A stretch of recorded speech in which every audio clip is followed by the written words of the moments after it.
دیکھیں نا ہر جگہ جاتے ہو گنبد ہے، غوث پاک کی بارگاہ میں گنبد ہے، غریب نواز سرکار کی بارگاہ میں گنبد ہے.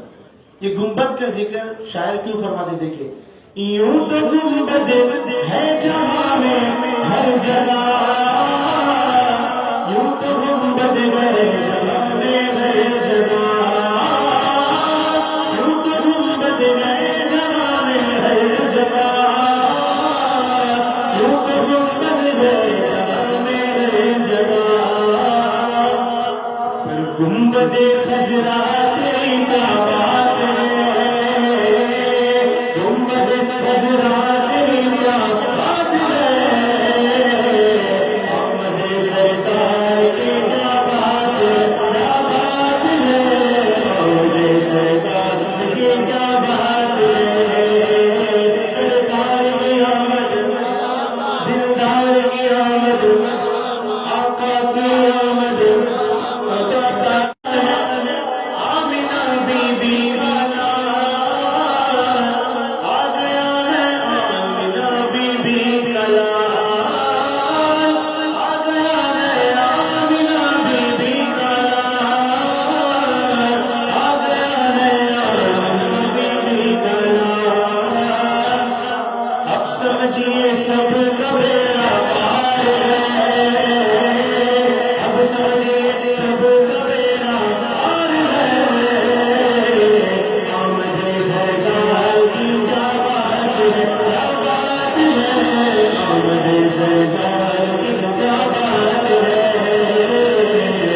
آمد سرکار کی کیا بات ہے.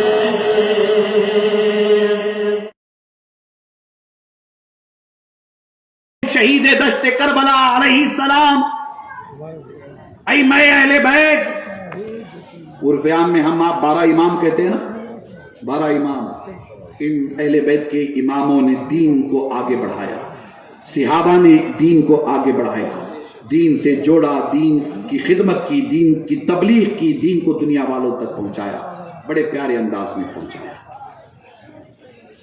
4 صدیاں گزر گئی تھی، 4 صدیاں گزر گئی تھی، 400 سال کا عرصہ گزر گیا. ملاوٹ آ گئی تھی، کہیں کہیں سے خرابی آ گئی تھی، کہیں کہیں سے دین کو کمزور کرنے کے لیے نام نہاد بادشاہوں نے، سلاطین نے کوشش کی تھی دین کمزور ہو جائے. بنو امیہ کا دور بھی ہمارے سامنے، بنو عباس کا دور بھی ہمارے سامنے، کیسے کیسے مظالم ہوتے رہے، ظلم و جبر و استبداد کی ساری داستانیں کتابوں میں بھری پڑی ہے، ہم سب اچھی طرح جانتے ہیں. ایسے دور میں اللہ تبارک و تعالیٰ نے دین اسلام کو مزید مضبوط، مستحکم اور دین کو کامیابی، کامرانی سے مزید ہمکنار کرنے کے لیے ایران کے ایک قصبہ جیلان میں حضرت ابو صالح موسیٰ جنگی دوست رحمت اللہ تعالی علیہ کے گھر حضرت سیدنا الشیخ عبد القادر جیلانی غوث اعظم دستگیر کو پیدا فرمایا. سبحان اللہ، سبحان اللہ. 4 صدیوں میں دین کو کمزور کیا گیا تھا. کربلا کے بعد آپ واقعات کا مطالعہ کریں گے تو آپ کو پتہ چلے گا کہ کس قدر اسلام میں سازشیں ہوتی رہی، کس قدر دین کو کمزور کرنے کی ناپاک کوششیں ہوتی رہی. 4 صدیوں میں بڑی حماقتیں ہوئی. علماء کرام بیٹھے ہوئے، میں آپ سے بھی عرض کروں گا کہ بڑی تعداد میں علماء موجود تھے، مشائخ موجود تھے، مدرسے بھی تھے، مسجدیں بھی تھیں، مگر دین بڑا کمزور ہو گیا تھا. علماء آپس میں لڑتے تھے، آپس میں لڑتے تھے. نصیر بھائی، تاریخ کا ایک سیاہ باب ہے کہ علماء دعوت و تبلیغ کے بجائے مناظرے میں لگے رہتے تھے، بحث و مباحثہ، ڈسکشن. علماء کی یہ حالت تھی، عقیدہ بھی کمزور، عمل بھی کمزور، اس طرف دنیا چل پڑی تھی. پیران پیر غوث اعظم دستگیر پیدا ہوئے، اللہ نے بڑی شان عطا فرمائی غوث اعظم کو، اللہ نے بڑا مقام، بڑا مرتبہ عطا فرمایا پیران پیر کو. میں اپنی طرف سے کہیں سے کوئی اضافہ نہیں کر رہا ہوں. جو کتابوں میں لکھا گیا ہے، عربی کتابوں میں، خاص طور پر عربی کتابوں میں لکھا گیا ہے، ان کتابوں کا اردو ترجمہ، انگریزی ترجمہ بھی موجود ہے، آپ لوگ بھی پڑھتے رہتے ہیں، مگر میں اصل مآخذ سے آپ تک ساری باتیں پہنچا رہا ہوں. بہجت الاسرار شریف ہو، قلاہد الجواہر ہو، یا پیران پیر غوث اعظم دستگیر کی سیرت کے حوالے سے چھوٹی بڑی مشہور و معروف کتابوں کے ریفرنسز ہوں. میں بتا رہا ہوں آپ کو کہ دین اتنا کمزور ہو گیا تھا کہ 2023 ہے نا، ہم 2023 میں ہیں.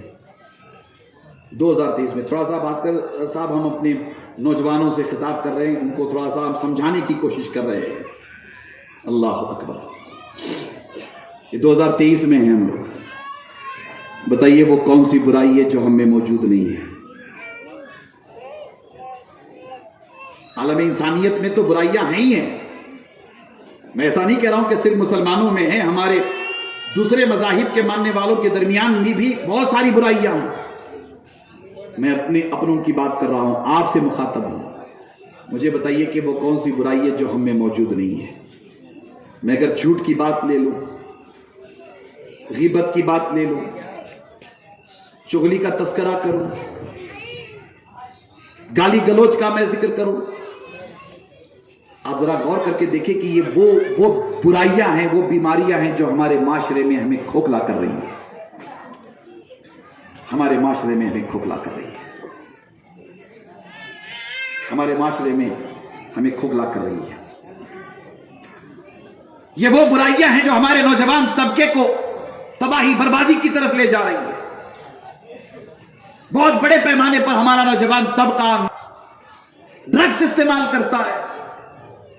میں بہت ہی افسوس کے ساتھ کہنا پڑتا ہوں کہ حالات اس قدر متاثر ہیں کہ ہمارے یہاں طلاق کا، خلا کا ریشو دن بدن بڑھتا چلا جا رہا ہے. جا کر کے دیکھیے دارالقضاؤں میں، فیملی کورٹس میں، پولیس اسٹیشن میں ہماری بیٹیاں برقع پہن کے بیٹھی رہتی ہیں. ہمارا نوجوان طبقہ حیران پریشان ہے. اس کے علاوہ فضول خرچی، اسراف مت پوچھیے. بیجا پیسوں کا استعمال، بیجا اخراجات ہمارے یہاں دن بدن بڑھتے چلے جا رہے ہیں. یہ ساری وہ خرابیاں ہیں جن کا میں ذکر کرنے بیٹھ جاؤں تو وقت بڑا طویل ہو جائے گا. ہمارے درمیان بہت سارے معزز مہمان بیٹھے ہوئے ہیں، ان کی بڑی مصروفیات بھی ہے. آپ توجہ کریں، غور کریں. ان چند بیماریوں کے علاوہ، خرابیوں کے علاوہ، ایک بہت بڑی خرابی مسلمانوں میں یہ بھی ہے کہ ہم تعلیم پر توجہ نہیں دیتے، ہم ایجوکیشن پر توجہ نہیں دیتے. ساچار کمیٹی رپورٹ ہمارے اپنے پیش نظر ہمیشہ ہونی چاہیے. ہمارا حال تو شیڈول کاسٹ، شیڈول ٹرائب سے بھی بدتر ہے. ہمارے بچے بڑی تعداد میں آج بھی اسکول نہیں جاتے. ہماری بیٹیاں بڑی تعداد میں آج بھی مدرسہ نہیں جاتی. نہ دینی تعلیم ہے، نہ دنیاوی تعلیم ہے. میں آپ سب سے کہنا چاہتا ہوں، اس جلسے کے منتظمین سے، نوجوانوں سے کہنا چاہتا ہوں کہ آپ بڑا کام کر رہے ہو. ماشاءاللہ بہت اچھا کامیاب اجلاس آپ نے سجایا ہے. نصیر احمد صاحب کو آپ نے بلایا، بھاسکر راؤ صاحب کو آپ نے بلایا، عثمان شریف کو آپ نے بلایا، علماء کرام کو آپ نے مدعو کیا. بڑا کام آپ کر رہے ہو. آپ اس جلسے میں وعدہ کرو کہ اس جلسے کے بعد ہم کل سے اس کام پہ لگ جائیں گے کہ ہمارے پورے محلے میں، ہمارے پورے علاقے میں کوئی گھر ایسا نہیں ہونا چاہیے جس گھر کا کوئی بیٹا، کوئی بیٹی اسکول یا مدرسہ نہ جاتے ہوں. وعدہ کریں کہ ہم کل سے ایسی مہم چلائیں گے کہ آنے والے دنوں میں انشاءاللہ تبارک و تعالی ہم اپنے پورے علاقے سے جہالت کا خاتمہ کریں گے اور ہر گھر میں علم اور ایجوکیشن کا چراغ روشن کریں گے. انشاءاللہ. سبحان اللہ. کریں گے نا انشاءاللہ تعالی. آپ کو معلوم ہے نا پیران پیر غوث اعظم دستگیر جیلان، بھاسکر راؤ صاحب جیلان ایران میں ہے. وہاں سے آپ چھوٹی عمر میں، 5-6 سال کی آپ کی عمر ہے، چھوٹی عمر میں آپ وہاں سے چل کر کے ایجوکیشن کے لیے عراق آتے ہیں، بغداد. جیلان سے بغداد کم و بیش 2000 کلومیٹر کا فاصلہ ہے. فلائٹ، ٹرین، بس وغیرہ کچھ نہیں، پیدل سفر ہوتا تھا. چھوٹی عمر میں غوث اعظم نے اتنا لمبا سفر اس لیے کیا کہ آپ بغداد پہنچ کر کے علم حاصل کریں، اس لیے کہ بغداد ایجوکیشن کا ہب تھا، ہب تعلیم کا، علم کا مرکز تھا بغداد۔ آنکھوں میں آنکھیں ڈال کر مسکراتے ہوئے ارشاد فرماتے ہیں کہ ظالم، مجھے تیرے وار، تیرے حملے سے میرا اللہ بچائے گا۔ اللہ کیا عظیم! دشمن کی آنکھوں میں آنکھیں ڈال کر یہ فرماتے کہ مجھے میرا اللہ بچائے گا۔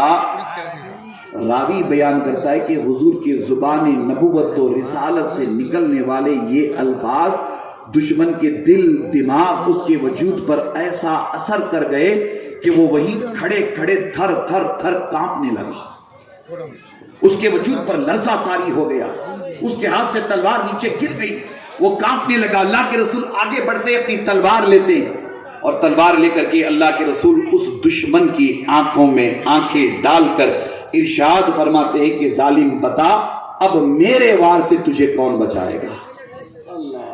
اب میرے وار سے تجھے کون بچائے گا؟ وہ سرنڈر ہوتا ہے۔ بات کر رہا ہوں صاحب، اب توجہ کرے کہ دشمن جو مارنے کے لیے کھڑا تھا، اب بازی پلٹ گئی، اب وہ مرنے کے لیے سامنے کھڑا ہے۔ کون ایسا ہوگا، کون ایسا ہوگا جو اس سے گفتگو کرے؟ کون ایسا ہوگا جو اس مرحلے پر فیصلہ نہ کرے؟ فیصلہ تو یہی کیا جائے گا نا کہ وہ تلوار ہوگی، اس کا سر اس کے تن سے جدا کر کے فیصلہ کر دیا جائے گا کہ ظالم تو تو مارنے کے لیے آیا تھا، تو مرے گا، تو تو مارنے کے لیے آیا تھا، تو مرے گا۔ مگر تاریخ گواہ ہے، اللہ کے رسول صلی اللہ تعالیٰ علیہ وآلہ وسلم جیسے ہی فرماتے کہ ظالم بتا، اب میرے وار سے تجھے کون بچائے گا، تو وہ سرنڈر ہوتا ہے، سرنڈر ہوتا ہے اور بارگاہ رسالت مآب میں عرض کرتا ہے،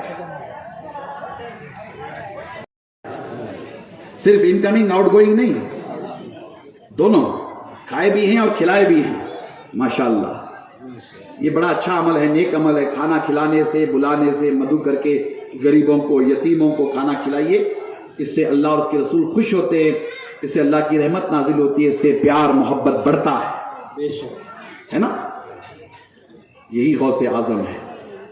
آپ نے اپنی تعلیمات کے ذریعہ، آپ نے اپنے ارشادات کے ذریعہ، آپ نے اپنے واعظ تقریر کے ذریعہ، آپ نے اپنی خانقاہی تعلیم کے ذریعہ بڑے پیمانے پر دین اسلام کی آپ نے خدمت کی، انسانیت کی خدمت کی، نفرتوں کا خاتمہ کیا، محبت کی دعوت کو عام کیا، اللہ کے بندوں کا رشتہ اللہ سے جوڑا اور بڑے پیمانے پر دعوت دین کو پوری دنیا میں عام کیا۔ ہم اللہ کا شکر بجا لاتے ہیں کہ ہم سب پیران پیر سے عقیدت محبت رکھنے والے ہیں۔ میری آپ سے گزارش ہے کہ آپ ہم مل کر کے اس تحریک کو، اس کام کو آگے بڑھائیں گے۔ اللہ کے رسول کی تعلیمات کا لبے لباب، نفرت کسی سے نہیں، محبت سب سے، نفرت کرنے والوں سے بھی ہم محبت کریں گے، نفرت کسی سے نہیں، محبت سب سے۔ یہی پیغام غوث اعظم کا، یہی پیغام غریب نواز کا، یہی پیغام سارے اللہ والوں کا۔ اور ہم سب مل کر کے انشاءاللہ تعالی علم کو، تعلیم کو، نالج کو عام کریں گے اور ہم سب مل کر کے ایجوکیشن پر ورک کریں گے انشاءاللہ تعالی۔ ان چند معروضات کے ساتھ میں اپنی گفتگو تمام کرتا ہوں اور دعا کرتا ہوں کہ اللہ تبارک و تعالی ہم سب پر فضل فرمائے، کرم فرمائے، آمین، اور ہم سب کو کتاب و سنت کی روشنی میں دین متین کی خدمت کی توفیق رفیق عطا فرمائے، اللہ والوں کی تعلیمات کو عام کرنے کی توفیق رکھے۔ آج عید میلاد نبی کا آخری دن کے پروگرام میں ناگوار میں اجمل بھائی کے وجہ سے مجھے یہاں بڑے بڑے بزرگ اور ہاشمی صاحب جو بیجاپور سے ہیں ان کی باتوں کو سننے کا موقع ملا۔ انہوں نے خاص کر کے بچیوں کے تعلیم کے اہمیت کے بارے میں، نوجوانوں کو اچھی تعلیم ہونی چاہیے، برے اور فرقہ پرستی طاقتوں سے ان کو دور رہنا چاہیے، اچھی انہوں نے ایک پیغام دیا آج۔ اور مجھے بھی اس پروگرام میں بیٹھ کر اپنے خیالات پیش کرنے کا ایک موقع مجھے بھی ملا اور میں بڑے فخر سے لوگوں کے سامنے پھر سے دہرایا کہ جب میں یہاں پر